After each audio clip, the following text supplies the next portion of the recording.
My name is Laura Anderson. I'm 34 years old, and what I'm about to confess changed my life forever. It began so innocently, just me helping someone who needed guidance. But it went too far. In the process, I crossed a line I never imagined I would. When I married David, I believed our life together would be a steady journey of love and growth. David was dependable, grounded, the kind of man everyone trusted. He worked long hours as a financial advisor, and while he always provided for us, he was often absent in other ways. Over the years, our conversations grew short, our intimacy faded, and I began to feel like I was living beside him, not truly with him. Then came Ethan. He wasn't a stranger. He was one of David's oldest friends.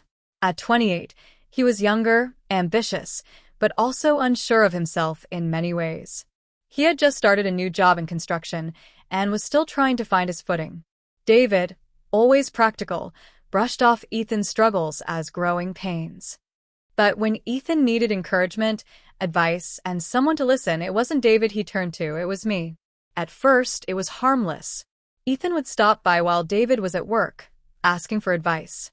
He wanted to know how to manage stress, how to present himself with confidence, how to carry himself when he felt uncertain. I gave him what guidance I could, happy to feel useful, happy to feel like someone valued my words. But slowly, things began to change. The more we talked, the more he opened up, not just about work, but about his fears, his doubts, his loneliness. He told me things he said he could never tell David. In his honesty, I saw a vulnerability that drew me in. He looked at me with eyes searching for approval, for reassurance, and every time I gave it, I felt a warmth I hadn't known in my marriage for years. One afternoon, he came by to show me the plans for a project he was working on. His excitement was contagious, and I couldn't help but smile as he explained every detail. Then he said softly, "I've never had someone believe in me the way you do." The words lingered in the air, heavier than either of us expected. In that moment, I realized how dangerous our connection had become. But instead of pulling back, I leaned closer. I told myself it was just encouragement, just kindness. Deep down, I knew it was more. Over the next few weeks, the tension only grew. Every visit carried an unspoken energy. His glances lingered too long, his compliments carried weight, and my heart raced in ways it hadn't in years. One evening, when our hands brushed as I passed him a cup of coffee, it felt like fire beneath my skin. I pulled away quickly, but the damage was done. We both knew this was no longer innocent. Then came the night everything changed.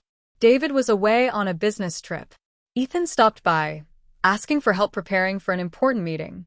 We sat together, going through his notes, the air thick with unspoken tension.